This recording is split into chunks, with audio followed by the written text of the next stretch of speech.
Hello guys, welcome to educate Andhra. Myself is Prabhakar. మనం ఈ వీడియోలో the next big thing in the AI industry which is having a data center on your own laptop.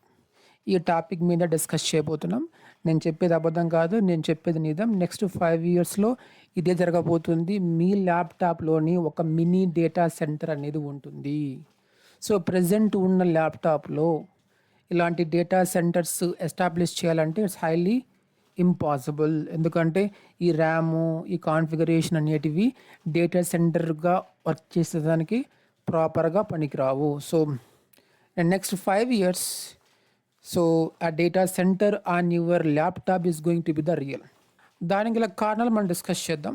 So ఎందుకు అంటే, so let's an example. మనము ఈరోజు ఒక request by using the ChatGPT కానీ, Claude కానీ, జెమినీ మోడల్ కానీ, so ఒక రిక్వెస్ట్ను పాస్ చేస్తే ఆ రిక్వెస్ట్ అనేది ఒక ఏపీఐ రూపంలో మన సిస్టమ్ను దాటేసేసి ఆ ప్రొవైడర్ యొక్క ఇన్ఫ్రాస్ట్రక్చర్ మీద ఎగ్జిక్యూట్ అయ్యేసి మనకు అవుట్పుట్ వస్తాయి. ఎగ్జాంపుల్, సో నేను ఒక కోడ్ బేస్లో పనిచేస్తున్నాను. సో ఆ కోడ్ బేస్లో I want to make some code changes based on the new requirement. అప్పుడు ఏమవుతుందంటే, మనము క్లాడ్ మోడల్స్ కానీ, జెమినీ మోడల్స్ కానీ సెలెక్ట్ చేసుకొని మన ప్రాంప్ట్ని బేస్ చేసుకొని రిక్వెస్ట్ పాస్ చేస్తే అప్పుడు ఏమవుతుందంటే, మన డేటాతో పాటు మన రిక్వెస్ట్ కూడా మన సిస్టమ్ దాటేసేసి ఈ Claude or ChatGPT or Gemini యొక్క ఇన్ఫ్రాస్ట్రక్చర్కి వెళ్ళేసేసి అక్కడ ఎగ్జిక్యూట్ అయ్యి అందులో ఉన్న రెస్పాన్స్ మన యొక్క సిస్టంలో డిస్ప్లే అవ్వడం కానీ, దాని నుంచి వచ్చే రెస్పాన్స్ని బేస్ చేసుకొని మన యొక్క రిపోలో కోడ్ చేంజెస్ కానీ జరుగుతాయి. దీనివల్ల ఏమవుతుందంటే, మన కోడ్ మన సిస్టమ్ను దాటేసేసి ఎక్స్టర్నల్ వరల్డ్కు వెళ్ళిపోతుంది. సో మీరు ఎప్పుడు ఎందుకు చూసారంటే, ప్రజెంట్ ఇండియాలో ఎస్పెషలీ గూగుల్ వాళ్ళు చాలా అమౌంట్లు ఇన్వెస్ట్ చేస్తున్నారు on the AI data centres.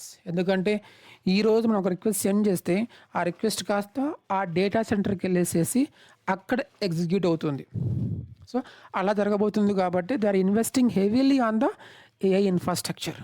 కానీ ఇది ఏమవుతుందంటే, దీనివల్ల మన యొక్క కాన్ఫిడెన్షియల్ ఇన్ఫర్మేషన్ కావచ్చు, క్లయింట్ యొక్క కాన్ఫిడెన్షియల్ ఇన్ఫర్మేషన్ కావచ్చు, మన ల్యాప్టాప్ నుంచి లీక్ అయ్యేసేసి బయటికి వెళ్ళడం వల్ల సో ఇన్ఫర్మేషన్ థెఫ్ట్ అనేది జరుగుతుంది. సో దీన్ని అవాయిడ్ చేసేదానికి లాట్ ఆఫ్ కంపెనీస్ ఏమి ప్రిఫర్ చేస్తున్నాయి అంటే, ఈ రిక్వెస్ట్ అన్ని బయటికి వెళ్ళకుండా వాటిని మన సిస్టంలోనే ఎలా ప్రాసెస్ చేయాలి, మన సర్వర్స్లో ఎలా ప్రాసెస్ చేయాలని థింక్ చేస్తున్నారు.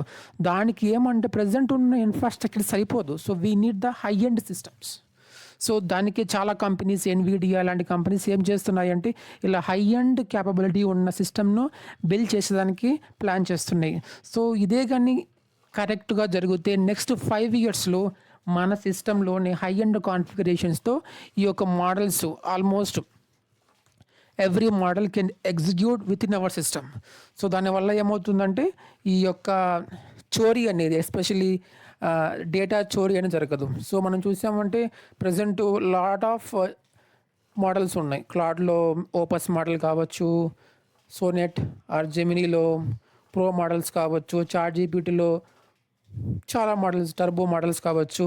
సో ఇలాంటి మోడల్స్ అన్నీ పాసిబిలిటీ ఉంటే మన సిస్టంలోనే ఎగ్జిక్యూట్ అవుతాయి. సో ఎక్స్టర్నల్గా ఈ యొక్క క్లౌడ్ ప్రొవైడర్ యొక్క ఇన్ఫ్రాస్ట్రక్చర్కి వెళ్ళకుండా. సో అన్నట్టు జరిగితే నెక్స్ట్ 5 yearsలో ఇది జరగబోతుంది. అలాగే మనం ఈ 8 GB ర్యాము, 16 GB ర్యామ్తో పని చేయకుండా down the line it may be hundreds of GB on our local machine. So this is the one of the biggest thing or revolution in the AI infrastructure. Okay, that's it in this video. Thank you guys.